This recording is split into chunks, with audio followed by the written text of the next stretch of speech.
Welcome to the wonderful world of soil examination. By the end of these notes, you'll be able to distinguish the different kinds of soil compositions, discuss soil horizons, explain the chemistry of soils, distinguish the different kinds of sand, and describe the collection and examination of soil evidence.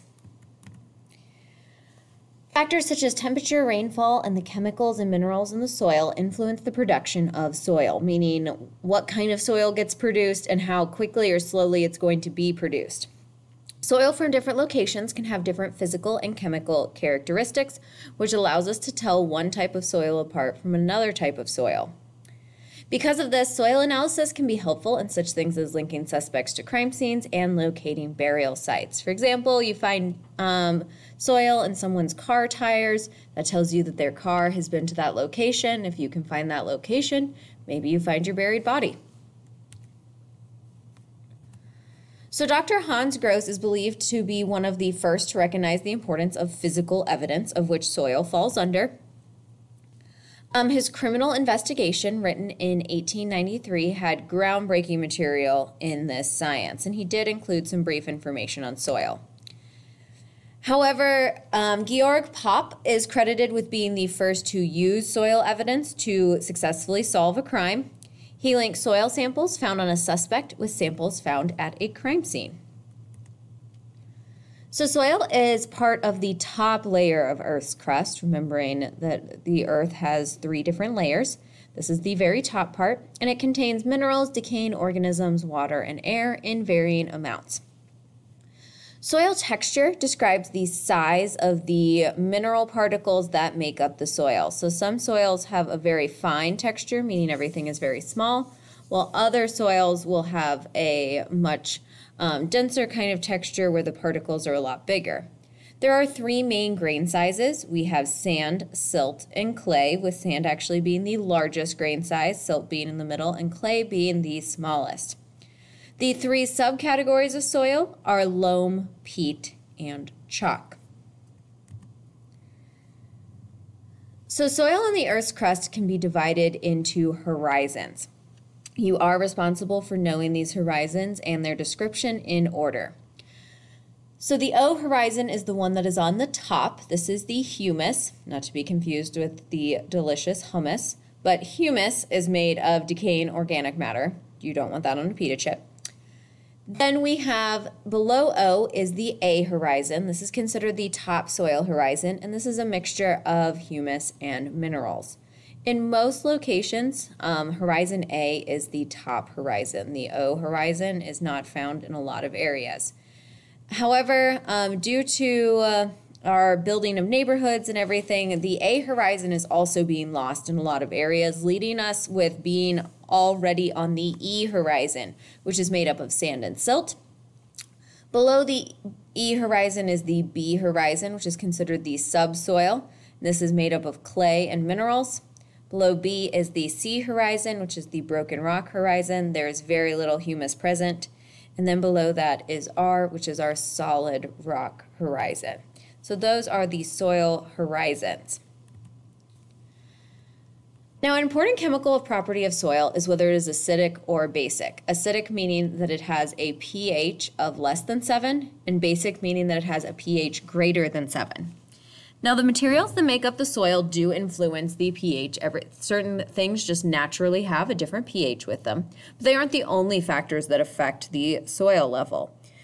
Rainfall can change the pH value, whether you're receiving acid rain versus regular rain. In fact, a lot of rain that comes from the sky has a certain pH to it that's not a perfectly neutral 7. Pollution and fertilizer can also change the pH value of the soil. So that means soils that may look the same, when we test their pH, may end up having different numbers due to the environmental factors that they endured. And the pH value of a soil sample can help a forensic scientist match it to other samples.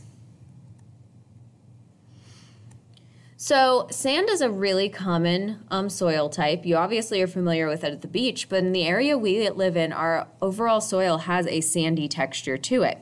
Now, sand can be created in a variety of ways. It's primarily the action of wind and water on rocks that form sand. It breaks them down. This can take millions of years. The process of making sand is not a short process.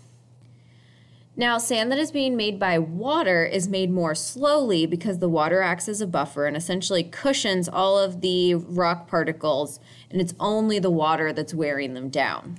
Meanwhile, wind-created sand, which is largely what we have around here, is going to be created a lot more quickly because the wind blows these sand grains into each other, and as they rub together, they are breaking down a lot quicker. So sands from different locations contain different combinations of minerals. The most common mineral found in sand is quartz. It what gives a lot of sand. It's kind of slightly sparkly texture. Other minerals, though, are present in smaller quantities. Grains of sand can be rounded or angular depending on the amount of weathering and the mineral composition of the grain. Some minerals will never round down. As you break them, they continue to stay angular. So some sand is always going to be angular and will never round. So we mentioned that quartz is the primary one. However, some other common minerals that you see in sand include feldspars, micas, and iron compounds. Iron compounds are why our soil around here has that red-orange color to it. It's because the iron has literally rusted in the soil. Our sand around here also has a lot of mica in it, and it's what gives it that super sparkly characteristic that it looks like there's glitter in it. It's actually mica. Sand can also be made of organic material like coral and seashells. So the following two slides are going to show the 4 basic sources of sand. You are responsible for these tables. So our first 2 sources of sand are continental sand and volcanic sand, where continental sand is primarily composed of granite, yes, the stuff of countertops, quartz, a feldspar, mica, and dark minerals. Its identifying feature is that continental sand largely contains quartz. Meanwhile, volcanic sand, sand you find in areas that have volcanoes, tends to be dark in color due to the black basalt, green olivine, and the volcanic ash. Its identifying feature is its dark color and that it has no quartz in it. Our other 2 sources of sand are skeletal, sometimes called biogenic sand, and precipitate sand. Skeletal sand is going to be made of broken shells, coral, coralline algae, and sea urchin remains. So all of that stuff you find at the beach. And these shells indicate evidence of warm water life. So when you're thinking about the beach, you're probably thinking about skeletal sand. Then we also have what is called precipitate sand that is primarily composed of calcium carbonate. Its identifying features are the oolithic, egg-shaped, or rounded spheres of calcium carbonate. So calcium carbonate is pretty soft, so it rounds down instead of getting edges.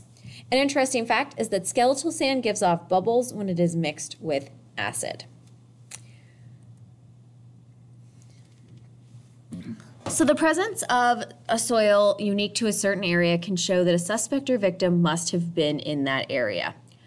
Layers of soil and sand taken from the shoes or the wheels of vehicles can show a suspect was present at a series of locations. Because keep in mind, you might have gone one location and that soil may have attached to the bottom of your shoe, but if you go to another location, it might just push that first sample farther in. You can actually have a record of different locations you went to, all stuck in a tire in the bottom of a shoe. The following are useful in the examination of soil. First is looking at samples macroscopically, meaning just using our eyes or a magnifying glass to compare color and texture and all of these things we can see with the naked eye. But once we've determined that they are a visual match, a much more reliable way has become X-ray diffraction, where you are using X-ray diffraction to get more detail about the kind of specific color and attaching numerical values to the different rays that the soil can absorb versus reflect. So it allows you to be a lot more reliable. So that's what we got about soil.